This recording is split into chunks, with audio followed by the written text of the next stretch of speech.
صيامي سهله جدا، مش هتاخد وقت وهنعملها بسرعه. وهنعملها بالدقيق العادي. معانا 3 كوبايات دقيق، نص كوبايه نشا، كوبايه ونص سكر، ربع كوبايه زيت، كوبايتين ونص من 7 اب او ممكن ميه دافيه.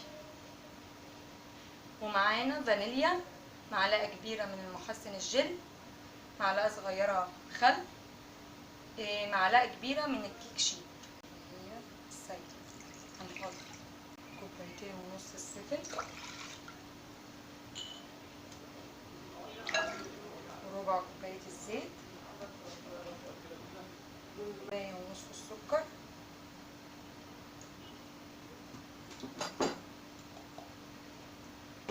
هنحط الخل، وهنحط ذره من الفانيليا،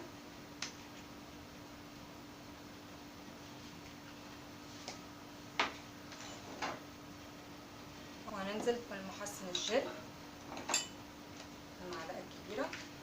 نخلط كل ده مع بعضه ونزود السكر.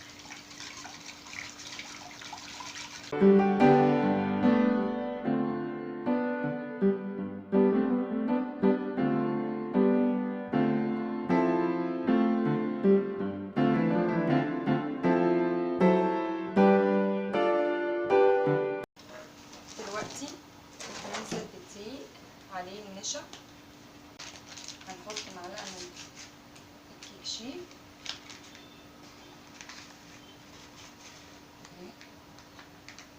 وهنقلب كل المكونات الجاهزه.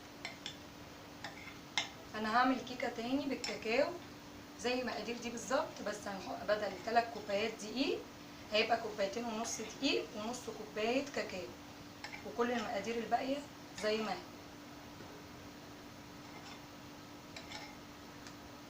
قلبنا كله، هننزل بالخليط السائل.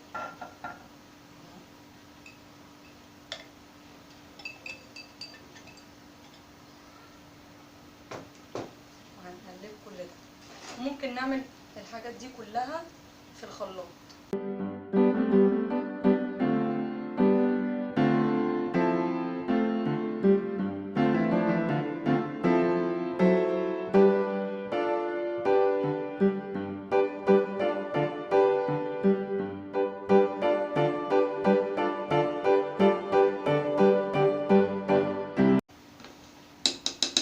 دلوقتي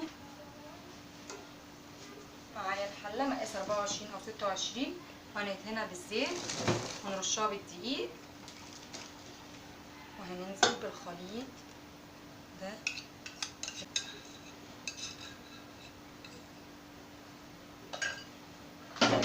زي ما قلت. لازم نكون الفرن، وهندخلها الفرن لمده من 35 دقيقه لحد 40 دقيقه، وبعد كده نختبرها بخله او سكينه. لو طلعت نضيفه خلاص نقفل عليها النار ونسيبها 5 دقايق وبعدين نطلعها من الفرن. لو لقيت السكينه طلع فيها عجين يبقى نسيبها كمان شويه، وكل واحد حسب فرن. يلا ندخل. دلوقتي هنعمل الكريم شانتيه بتاع التورته اللي هنحشي بيه التورته. معانا 4 كوبايات كريم شانتيه، ومعانا كوبايتين ميه ساقعه جدا، وهنشوف الكريم شانتيه هيحتاج ميه تانية ولا لا. 3 معالق سكر، كل واحد برضو حسب السكر اللي عايزه، ومعانا معلقه كبيره جيلاتين باودر. هنحط على الجيلاتين شويه ميه، نحط على الجيلاتين ميه سخنه وندوبه كده.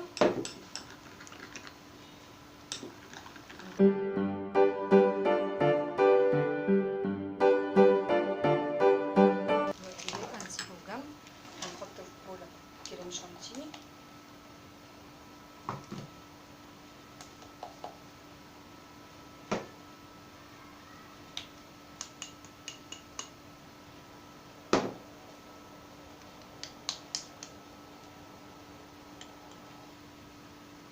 دلوقتي هننزل بالسكر،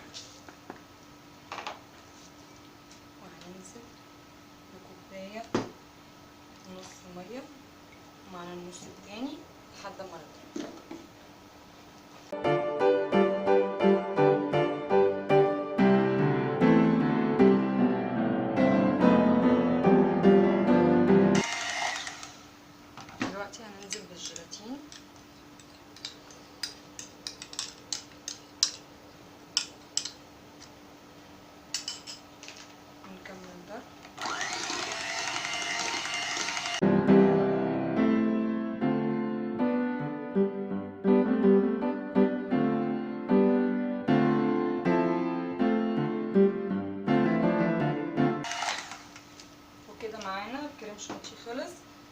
وادخله التلاجة لحد ما الكيكه تبرد خالص.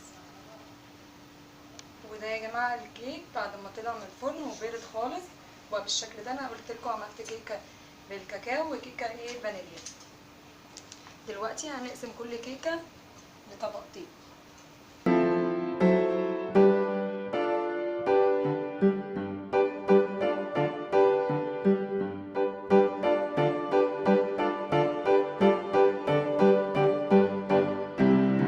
دلوقتي هنحط في اعلى جزء كده ده. انا معايا 7 اب، وممكن نعمل شربات نص كوبايه سكر على كوبايه ميه ونسيبهم يغلوا، نحط ذره فانيليا ونسقي بيه الكيك. يعني هو الكيك طري جدا اصلا، بس احنا ايه نحط احتياطي كده. هنحط طبقه من الكريم شانتيه.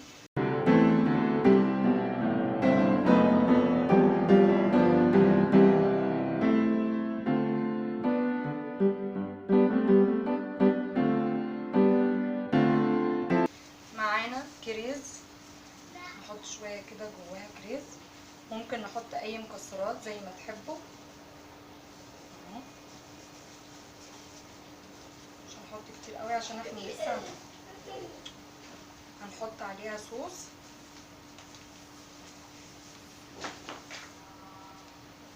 دي اكياس صوصات بتتباع عند مستلزمات الحلواني، بتبقى رخيصه جدا وطعمها جميل قوي. ده صوص بالفراوله، ده صوص بالتوت اهو. شكلهم اهو الصوصات.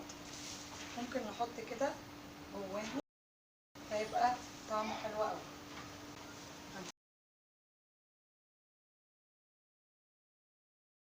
لو كسر منكم ما تخافوش، نحط الطبقات المتكسره جوه، خلوها في الطبقات اللي في النص، بلاش من الطبقات اللي بره.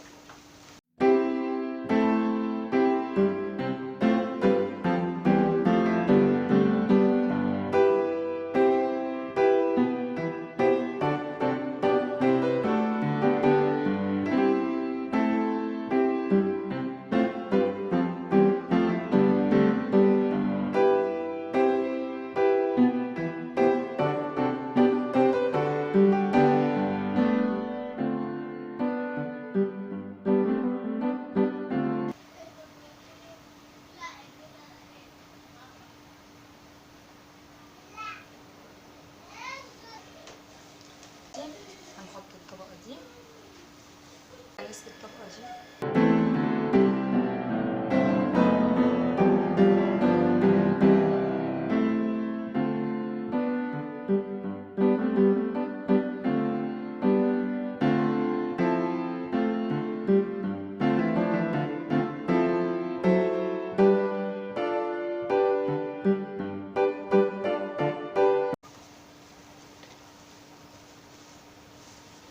طبعا دي كيكه صيامي فطريه جدا، مش مستحمله حد يلمسها خالص.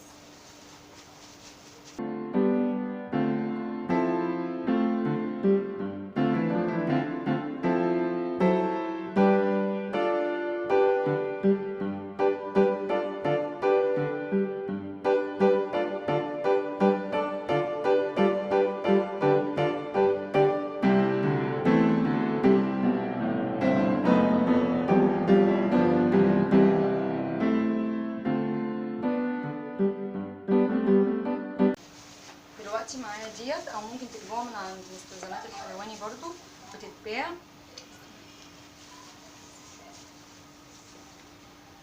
وهنساوي كده الكيكه، هنمشي دايما ما يدور كده نسوي الكيكه.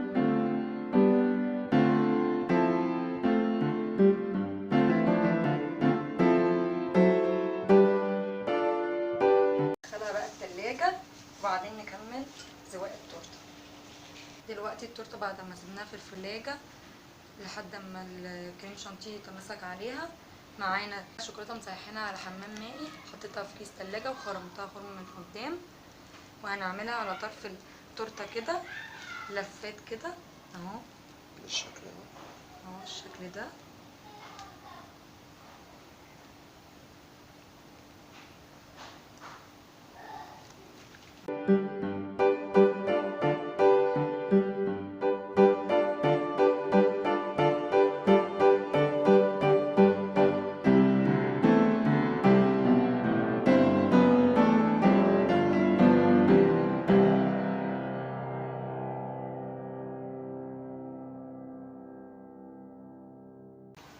دلوقتي هنعمل وردات. هعمل دي الوردات.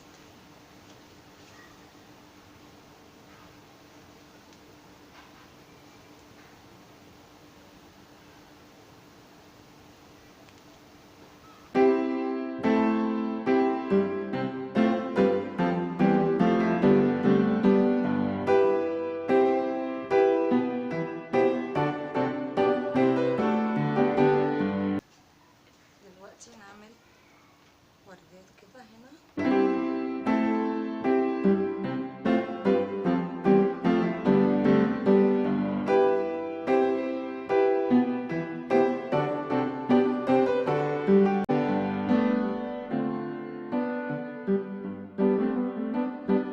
نحط بينهم كده وحدات من الكريز. كريز بقى احمر، اخضر، اي لون.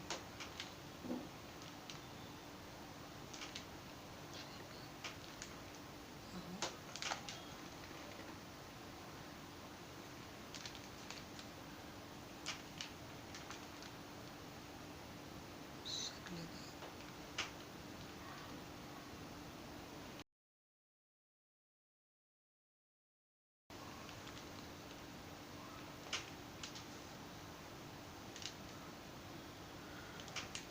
صغننه كده تدي لون بس حلو.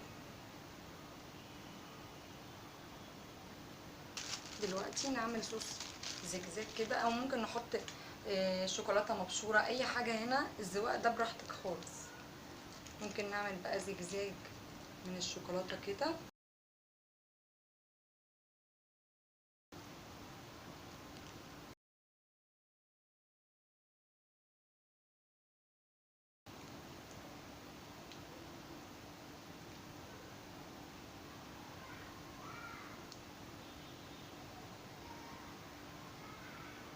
ونجيب معانا خله كده ونعملها كده رايح جاي كده المنظر ده. رايح جاي كده، عملت منظر حلو.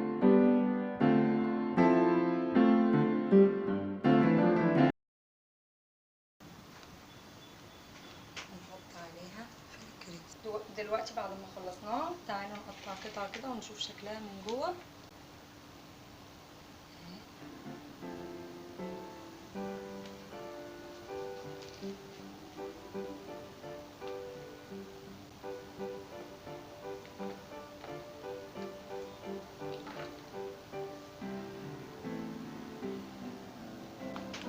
بصوا شكلها عامل ازاي، الطبقات جميله ازاي.